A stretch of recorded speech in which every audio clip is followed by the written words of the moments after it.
Okay, so now I'm going to talk about all the things that happen to BMX. And you all have some of these handouts, and I will hand out, you might have to just pass out, and you might have to share.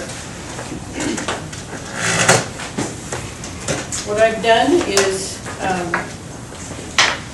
I actually took I did a whole spreadsheet on what's happened with BMX from the 2012-13 season. We'll do indoor first, and then we'll talk about outdoor. We'll talk about the reasons why that we have to make the decision not to continue to do indoor at this point. Right now, and Mike just paid the damage to the doors, which was $1848 plus $180 that we had to get to bring the doors down. So at this present moment, we are upside down in that track, $12,197 from the 2012-13 season to now. So in the 3 seasons that we've had the indoor, people don't realize what we have to pay in utilities. And I know people say that can't be right, but it is right. We have, of course, a power bill, and I'll explain that in a minute. The first thing that comes off of that water meter out there is it has a system, a pressurized sprinkler system in it. You get a bill every month for $209. It has no water. We get that from the city, so there's our start. Plus, we get another water bill for whatever's been used in the building itself. So we get it about $250 right there. Then we go to the power bill. What happens with the power bill? There are 3 buildings on that power bill. The open arena, the totally open arena, is locked off. So we know what power goes through there, very little. So the lights are locked. On the BMX, what was the BMX and the covered arena? The covered arena was changed to T8 lights several years ago, and the BMX building still had the old 400, the old ballast, the 400 watt lighting in it. So, and that lighting was on a lot. You know, it wasn't just on when the kids were there, it was there when the track managers were there and the track operators. So what we do, and we also have to keep the restrooms open, and they are heated restrooms, and we have to keep them heated all winter so they don't freeze. So we split the power bill right down the middle between the 2 buildings.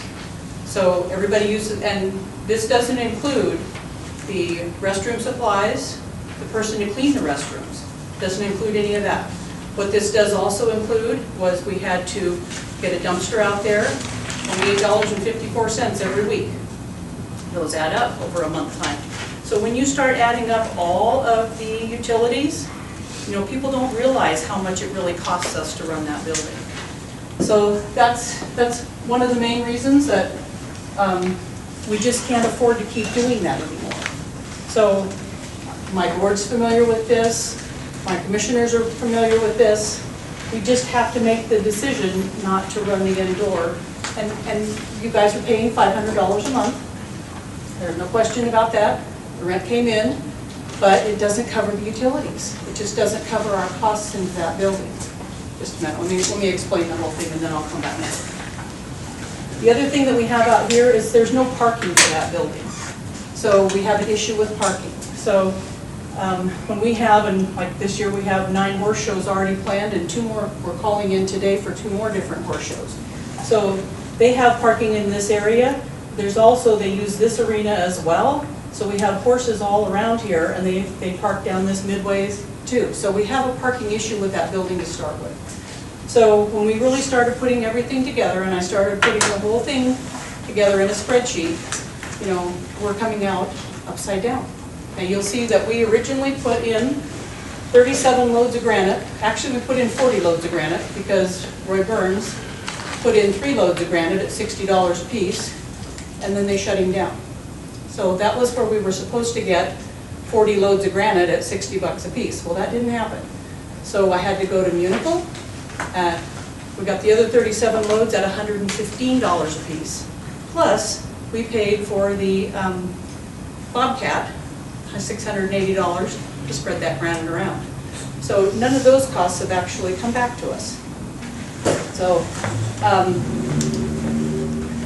I just don't know how to explain to you the things, and then the next year, we actually put in another 10 yards of granite with that from Roy Burns. He was able to get back on there, $60, so we put in another $600 in granite. Plus we supplied the fuel that was going into our loader that everybody was using to maneuver this stuff around. We didn't buy the little skid steer because I think we got one donated the second year. So, and let me answer your question now. You know, what you're saying, I'm say your sorry, name. my name's Ed Stratton, I am the president of River City BMX. I agree, I mean, what you're doing is, that's what I do, that's a great business decision. I mean, unfortunately, I wasn't around for the first 2 years, but looking through the report, the question I have is I see how much the fire suppression system cost you. It started out less. At It costs us $209.86. now $209.86 a month. But I have a water bill on here for water that we never had available to us in that building all last It winter. doesn't matter, they charge us for a standard rate on that bill, it doesn't matter. So we don't have a choice with the city, they have a minimum bill that they send us. So it's like, okay, you guys don't even know about that. No, and see, that's the thing, I mean, this is, That's why I did the spreadsheet. This is a wonderful eye-opener right here of how much, you know, costs and everything that you guys put out for us. So we have a 15,000 square foot building out there that was renting for $500 a month, basically. So, and people, and I know there was a lot of things on Facebook, pros, cons, I just wanted you guys to vent, which you did, in a lot of crazy ways, but you should learn that when you put it on Facebook, you can't get it back. Anyway, we can actually put, if I only put 20 RVs in there, they pay $75 a month, paid in advance for 6 months, $350 a piece. So I can put 20 RVs in there, bring in $1,500 in the month, and actually it'll hold 40 RVs or 50. It's a big building, it's 15,000 square feet. Paper came out wrong, it's not just 5,000 square feet. But, you know, that's, if I can get 40, and they're already lining up. And honestly, you know, like I said, that's good business, that's what I would do too. It's a business decision Yeah. that we have to make. We don't get county funds. I mean, Correct. Mr. Heck has told me that you better make it happen. So, and that's what we're trying to do. Yeah, no, But I wanted you guys to know, that's why I made the spreadsheets out, so you can see what we really are looking at. Yes, absolutely. Well, and that's like, I agreed with you last year. I'm James Martin, I'm the vice president. And like the discussion we had last year of the first 2 years, and that I told you it would be different this year. You guys didn't have to supply any fuel, any dirt, anything. And we upheld that end of it, but I see the same as he's seeing. In the end, it's a business deal, And we originally, is understand that. Jeff here? I am. You are. I was thinking you were a different guy. You're not the guy I worked with. In the original thing that was set out, it was meant to be a 5-year kind of a, It was a kind of a 5-year plan, thing. yes, ma'am. But it was meant to pay back what the fairgrounds was going in the hole instead of what happened. So, you know, do I want to shut down BMX? No. Do I have to close the indoor? Yes, we do. Yes, I'm you do. sorry, but I need you to know why. We also had some issues with the buildings. We had some door issues, and that's been taken care of now. Also, we had issues with the granite being left behind. We have the drains out there that are full of granite that never got cleaned up. There was granite left behind the 4-H buildings that never got cleaned up. Just a lot of things, you know, came together, and yeah, I know. 4-H. In the very back where they were storing granite, and it just didn't, we actually cleaned it up just the other day, so. Yeah. Well, that's when I spoke with you, and, you know, I said, as a business decision, I see where you're coming from. My only thing was, I'm sorry, who are you, sir? I'm Mike, I'm the track operator, Thank you, Mike. Myself. Thank you, Mike. is, you know, obviously, because looking back, you know, the first 2 years, we didn't have anything to do with it. It was different people running the track. And with you knowing the, you know, the cost of it is, why didn't you come and talk to us about it and see if we could reach an agreement that worked for all of us? Well, that's the problem. The solution is put those RVs in there because I can bring in a lot more money. Which I do But understand. many times you've told me we can't afford to pay any more any place, Yeah. so, you know. Yeah, I mean, the only way that this possibly could have been corrected was at the beginning of. Yeah, I would have loved to have seen this last year. Yeah, I would too. We tried to let it go one more year to see if we could, Yeah. because we're Yeah. under different Yeah. operations, Yeah, we're yeah. under different things, but it just didn't happen. No, It this just has not doesn't, happened. So this doesn't pencil at all. I wouldn't have done this if I was It's, you I guys. No, I wouldn't It's a business decision, I put that on Facebook and I got hammered for it, but it's the truth, it's what we have to go with, I mean, that's where we are. And, you know, and when it comes to the Facebook thing, that is partially our fault too, because we are very passionate about what we do. I know it was. You know, and we let our emotions get involved with it because all of us work full-time. You know, I work full-time and own a business, and then we're at the track nonstop. And we don't do it for us. It's for the kids. It's for the kids. Well, I have 57 acres to Yeah. leave open for the county. Which I've talked to you plenty of times. You've seen me in here, you know, coming in to pay the bill and I'm half dead and, you know, dreading going, but it's like you get there and you see the kids smiling and you're like, okay, that's why I do this. That's You know, and the conversation you and I had last week, I mean, we have pretty much decided as a board that, you know, this is obviously, it's done, we're there. The question of the year we have for the Fairgrounds Board is, as a track, we do not have a contract with the board right now, and we really, really need to know where we stand with that. Okay, so are we closed on the indoor? We're closed on the Okay. indoor, One yeah. thing I want to say publicly, I think Mary made the, you know, it was a hard decision, but I think she made the correct decision because the board has been mandated to basically make it pay or the gates get locked. Absolutely. And so some of those Yes. decisions are tough, but she, Yeah. I think she made the right one. She mentioned to me and she definitely had my support. And like we said, you know, given seeing this, that's the exact businesses, I would have lost that much money.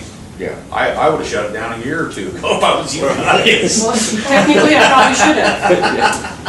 Well, I think what it is that as a board, we've taken building by building, situation by situation, and we just put yours off as long as we could.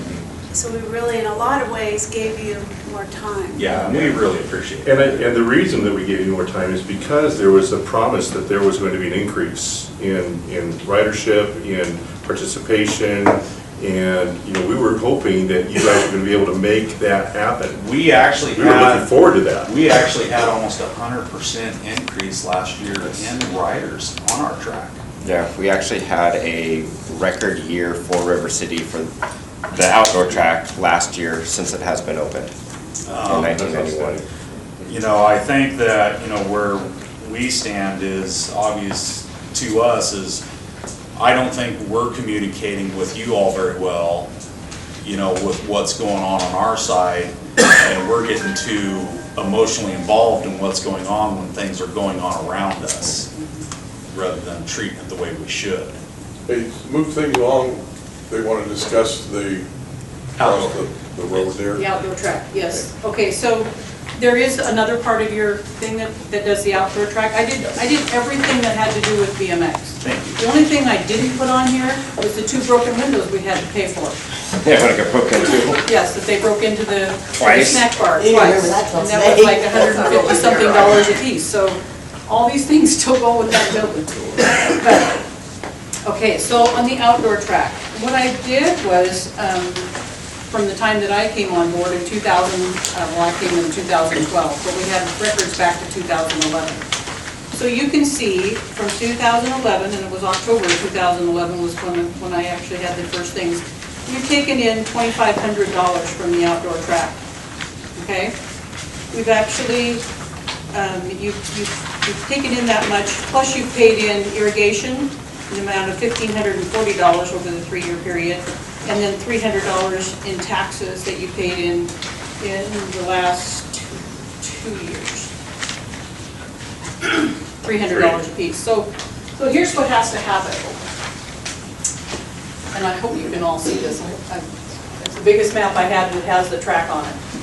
So the county and the city and ODOT are going to cut right through the middle of your track. You're aware of that. And we're going to come out to an intersection here with lights and everything to get people out of the trackway. So in the plan right now, we have to take out this little house and this shed that's behind it. in order to turn the BMX track this way. Okay, we're gonna turn it at 90 degrees and basically run it the other direction. That's been the plan all along, between the county, the city, me, you know, all the meetings that I've been to, that's been the plan all along. They want to abandon, kind of abandon Pansy Lane because they think dirt going over the track or over that road can't really hurt anything. There is a, I think there's sewer and I think there's a gas line that runs underneath. What if the city or somebody gonna help pay for some of that? Yes. The trouble is, right now, we don't know who's gonna pay for what. So we're gonna, right now, we get in $670 off of this little piece right here. This is a 3-acre parcel, and you guys have about 80% of it, basically. Yes. Okay, and so we're getting in roughly $75 a month on that 3-acre piece of property. Do I think that's enough? No, I really don't. And when we turn it this way, and this is the intersection that's worth $25 a square foot, we have to figure out something.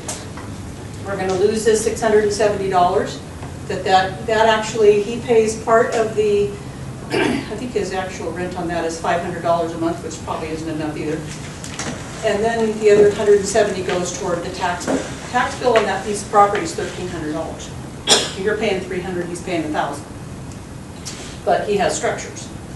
Now, we have to figure out what we're going to do with that. We don't know for sure. I've still been told that 2016, spring of 2016, is when we're going to be probably moving the track first.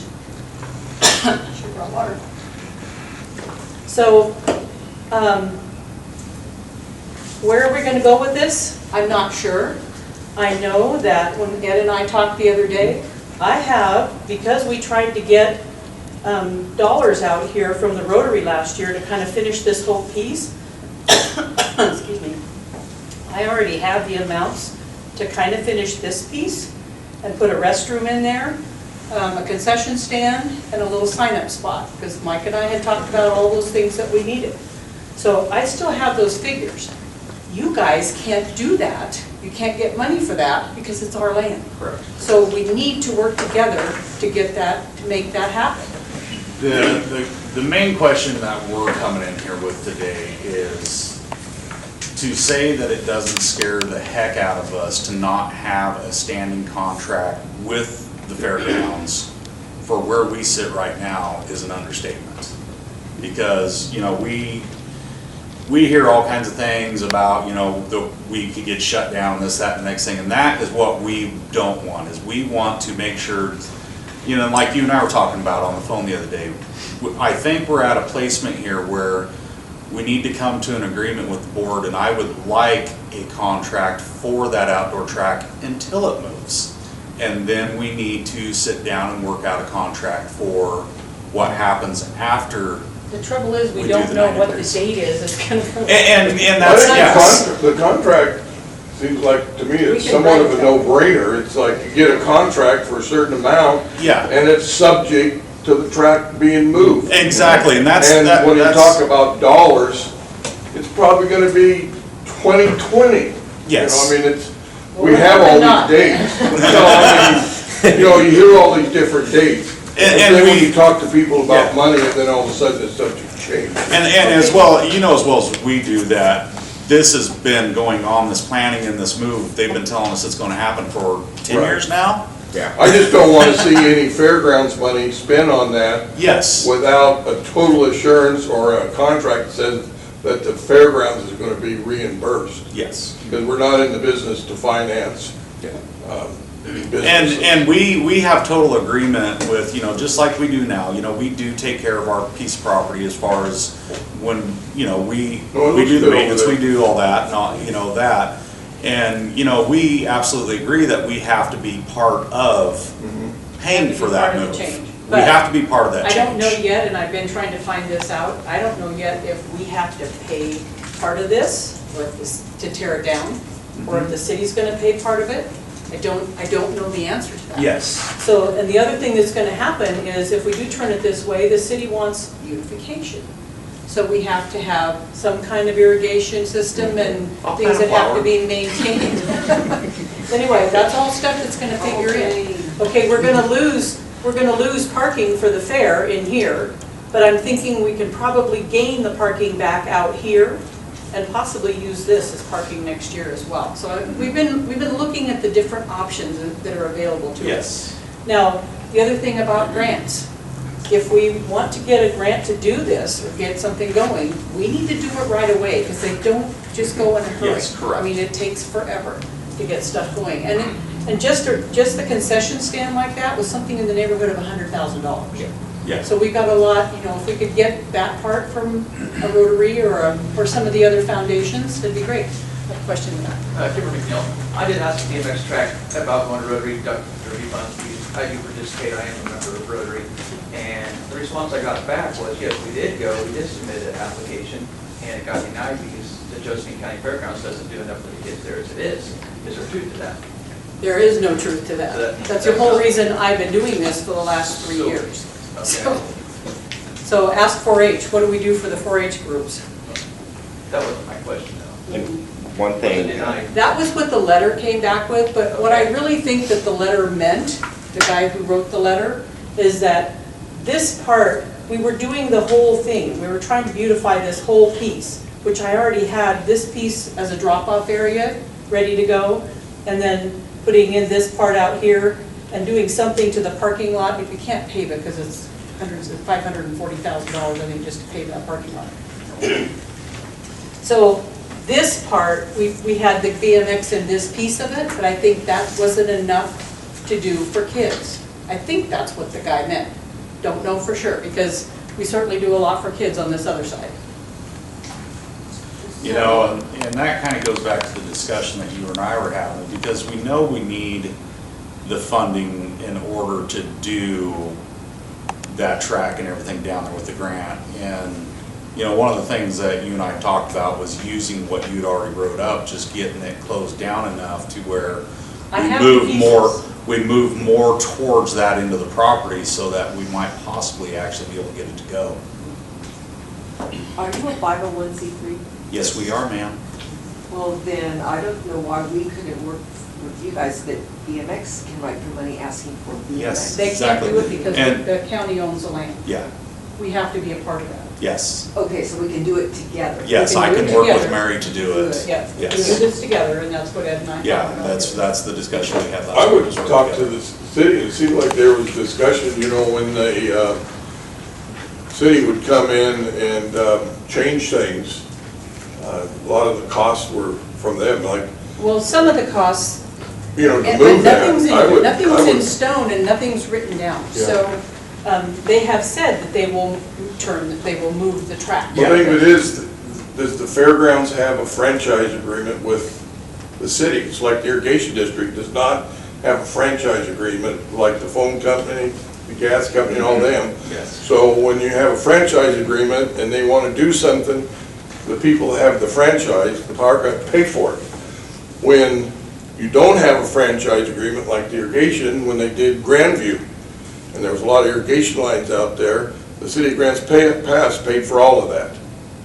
And it seems like when they're gonna come in and change the road, the county, one of the things that should be a kind of a staunch thing to try to go for and make sure it gets hammered every step of the way, is that you're tearing up something that's really just gonna benefit a few people going into the Y, as far as I'm concerned.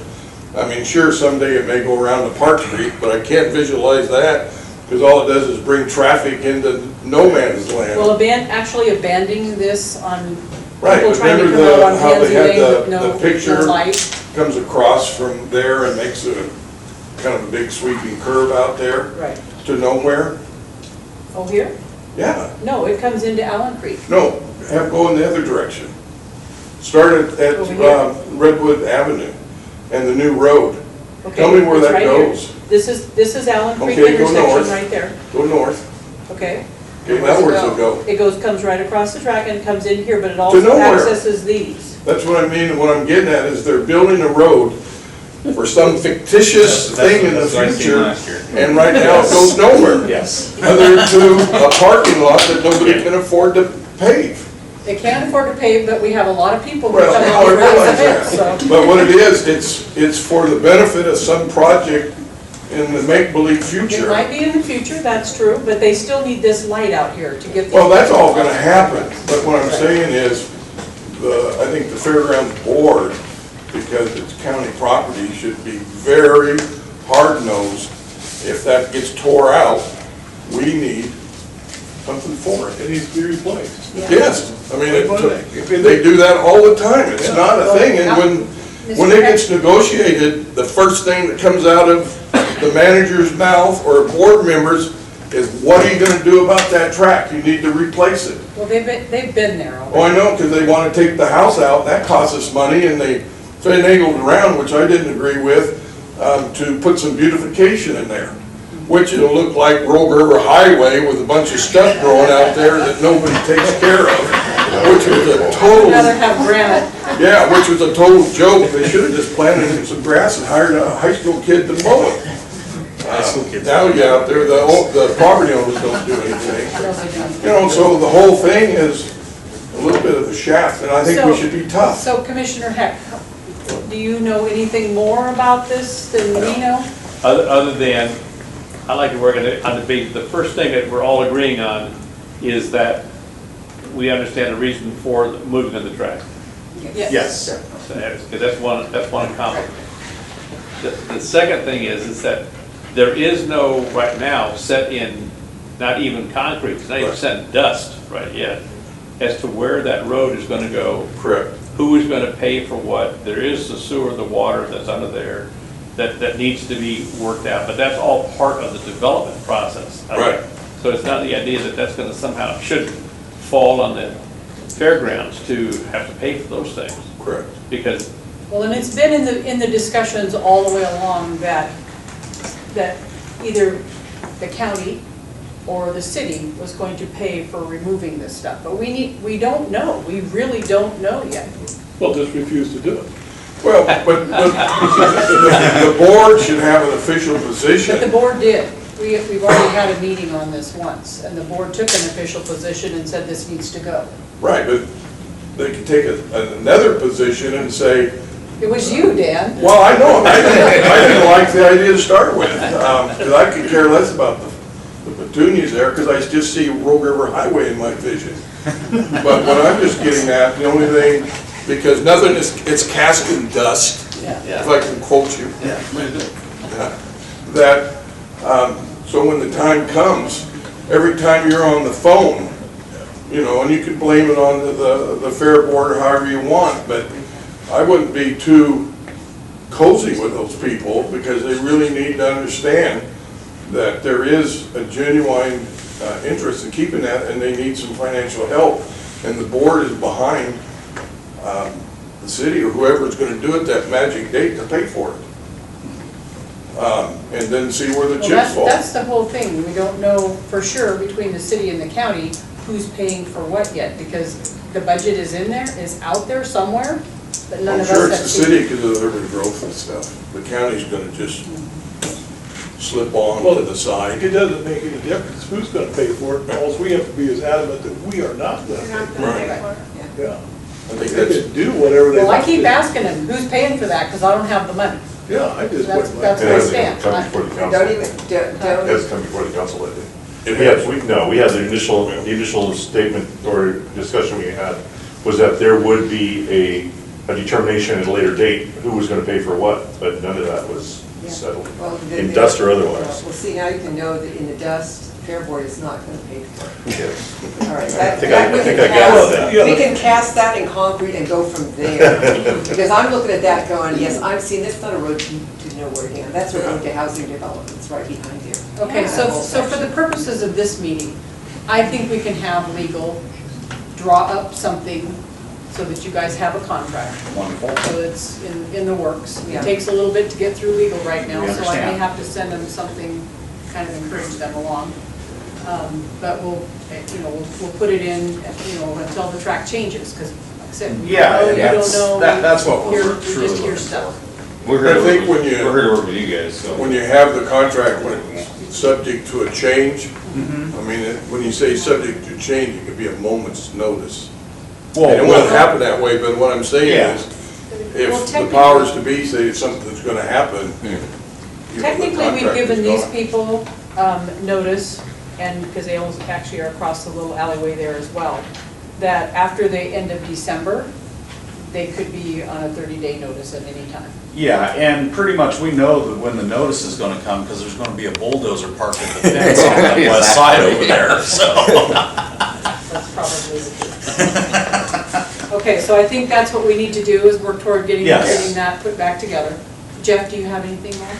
No, I think you've covered my thing, and the reason I'm here today is because I wanted to make sure that we didn't get emotional about this, that we kept it on a business decision, and that we understand that, and I appreciate you, that it's going to cost money for these people to move this track, okay? And I'm here to tell you, the BMX community, it's gonna be tough for them to go alone, and they're going to really need the fair to go with them. So I agree. Someone needs to pay this BMX board for moving that track, because it works right now. It's where it should be right now. So I think that the contract needs to stay as a status quo, and unfortunately, you know, it's not a lot of money, but and until the date that they say, okay, we're going to move it on X day, then the BMX board and the fair board can sit down and hammer out a new one, something that says, you know, it's going to be this much a month or this much a year or I just something. want BMX to be aware of what we get in from that right now. Yeah, Which is not looked at like a lot of money. Trust me, nobody in here even thinks it is a lot of money. I think the benefit to the Josephine County Fair Board is the same benefit that it is to the BMX board, is that it gets community and children involved, so it makes it easier for when we ask for money for our fair, because we involve children, it's easier. I no way in a million years thought that this fair was going to slam the door on all of those kids. I never thought that in a million years. I saw the news, and you know what? I'm gonna make this statement. The news railroaded me. If anybody saw my interview on Sunday with the news, they railroaded me into the indoor issue when we specifically asked them, please, that's a dead issue. Okay, the fair and the BMX community have worked it out. It's done. And so. And that's what we need to keep working toward. And that's what we need to keep working towards. It doesn't do any good to. And I was asked to come because I was part of the initial, and you know, and I don't get emotional about things. It's just dollars and cents, and boils down to somebody's checkbook, and that's what this boils down to. But the truth of the matter is that I want to make sure that the BMX community keeps their track here on the fairgrounds where it's been for 20 plus years. Let's not move it. Everybody in the state knows where River City BMX is.